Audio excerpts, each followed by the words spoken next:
ஓம் சரவண பவ. இந்த ஓம் சரவண பவ அப்படிங்கிற மந்திரத்தை ஒரு நோட்டில் முதல் நாள் 9 முறை எழுதுங்க. இரண்டாவது நாள் 9 மடங்காக 18 முறை எழுதுங்க. மூன்றாவது நாள் அதன் மடங்காக 27 முறை எழுதுங்க.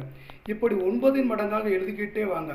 12 நாட்கள் நீங்கள் இந்த மாதிரி எழுதும் பொழுது 9 மடங்காக எழுதும்போது 12வது நாள் நீங்கள் 108 முறை எழுதுவீங்க. முருகப்பெருமானின் 12 கரங்களுமே உங்களுக்கு ஆசீர்வாதம் அளிக்கும். இந்த ஒவ்வொரு மடங்காக படிப்படியாக நீங்கள் செய்வதில் பல நன்மைகள் உள்ளது. அது உங்களுக்கு நீங்கள் இதை எழுதி வாருங்கள். எழுதி இந்த நோட்டை நீங்கள் பத்திரமா வச்சுக்கோங்க. மறுபடியும் ஒரு இடைவெளி விட்டுட்டு நீங்கள் திரும்ப எப்போ ஆரம்பிக்கிறீங்களோ அப்போ இதே மாதிரி 9, 18, 27, 36 அப்படின்னு 9 மடங்கள் எழுதிட்டு வாங்க. இந்த மாதிரி தொடர்ந்து பண்ணுற அந்த நோட்டை நீங்கள் இப்போ எங்கேயும் கொண்டு போய் கோயிலில் வைக்காதீங்க, நீங்களே பத்திரமா வச்சுருங்க. உங்கள் வாழ்க்கையிலும் எண்ணத்துலேயும் நல்ல மாற்றங்கள் நடப்பதை நீங்கள் நிச்சயம் பார்ப்பீங்க. இதை முயற்சி பண்ணி பார்த்துட்டு நீங்கள் கமெண்ட்டில் பதில் சொல்லுங்கள்.